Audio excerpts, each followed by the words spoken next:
Yes, Kenya. Tamu sana, tamu sana, tamu sana, yes.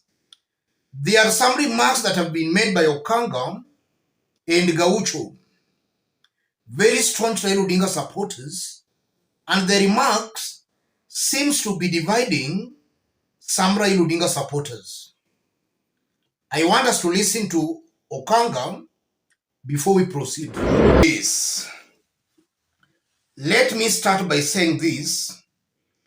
As much as Okanga and Gaucho might be right and are entitled to their own opinions, the mere fact that they're complaining in public, that alone is already an injustice against AZIMIO. AZIMIO's political rivals can use the split to cause serious damage in AZIMIO. That's one thing that should be noted. And that's also the reason I have been taking issues with leaders such as Babu Owino. Babu Owino in the recent days has been attacking Uhuru Kenyatta. And I personally believe that by Babu Owino attacking Uhuru Kenyatta in public, he is causing divisions in AZIMIO. He is a very close Raila Odinga ally, and if he feels he's got some issues with Uhuru Kenyatta, Babu Owino can discuss that in private with Raila Odinga.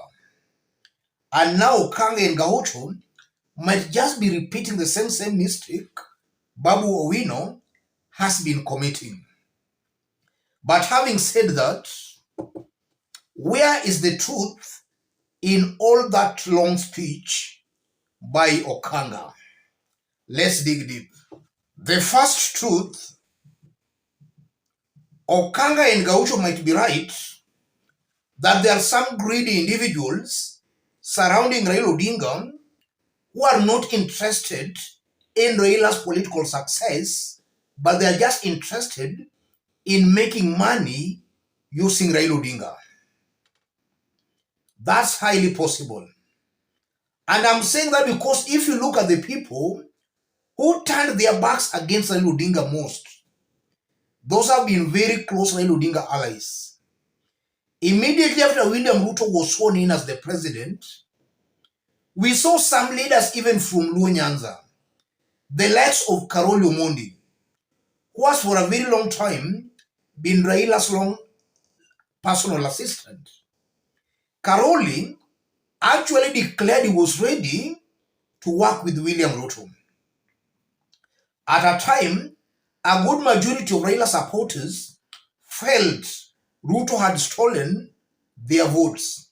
Karoli was actually spitting on the face of Raila supporters who are still bitter and angry with William Samoei Ruto. And there is somebody who was very close to Raila Odinga. Listen to the likes of John Mbadi. Listen to some speeches by people like James Orengo. It is very clear that these people who have been very close to Raila Odinga, they don't mean well for Raila Odinga. They have just been using Raila Odinga for them to advance their political narratives. Upon now getting the seats, and upon Raila being seen as finished politically, they have been turning their backs against Raila Odinga. I believe it's high time Raila should crack the whip. Let him reign on some elected leaders who are using him for political reasons, rather who are using him to make money. That's something Raila Odinga, in my honest opinion, should work on.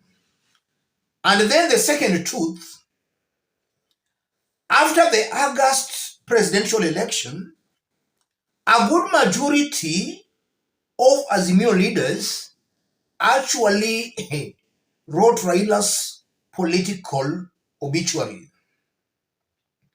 And some have been avoiding Raila Odinga. It's only recently, when Raila Odinga's popularity started rising, that we saw them once again embracing Raila Odinga. The likes of Okanga and Gaucho, these are individuals who have put their lives on the line for Raila Odinga. They have not been playing it safe as compared to some elected leaders. It's high time, just as I've stated, Raila should crack the whip and he should give more airtime to his true supporters such as Okanga, Gaucho, and many more such individuals across the country to shine in his political rallies at the expense of these greedy individuals who are playing it safe in their hideouts. Let Raila Odinga, if possible, give more airtime to his true supporters, the likes of Gaucho, Okanga, and many more of his ardent supporters across the country. Another truth, Okanga and Gaucho should not expect much from Raila Odinga and from AZIMIO. Or rather, they should not demand much. Let me put it that way. Yes, they should not demand much. Because already, the mere fact that they have been mentioning Raila Odinga's name, that alone has built them on the ground. There can be no better support than that. Using Raila's name alone has built Gaucho and has built Okanga. And I'm one person who strongly believes that the kind of popularity Okanga is now enjoying across the country, because Okanga is now known almost everywhere in Kenya. The kind of a popularity Okanga has been enjoying now for just mentioning Raila's name. That's a popularity that can even give Okanga a gubernatorial win in an election. So Okanga and his team should not demand so much from AZIMIO and from Raila Odinga. If anything, the mere fact that they've been supporting Raila Odinga without demanding anything from Raila or from AZIMIO, that's what has built them on the ground. Should they start demanding favors from Raila or from AZIMIO, that popularity will disappear. In fact, Raila supporters will hate them. So it will not be very helpful or very beneficial to him and Gaucho or to any other leader supporting Raila Odinga. Let Okanga and Gaucho continue supporting Raila Odinga unconditionally. Should they start putting conditions, they are soon going to be politically irrelevant. Raila supporters will start hating them. That's also a truth Okanga and Gaucho should be told. Already by using Raila's name, even them, by using Raila's name, that alone has built them politically. Let them use that popularity they have to now gain from that popularity. Let me stop it there, ladies and gentlemen. I don't know what you think or feel about those remarks by Okanga, but that's what I feel about those remarks.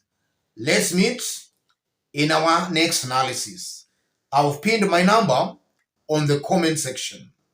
If you want to support our forum, contact me or feel free to channel your support to the number. Let's meet in our next analysis.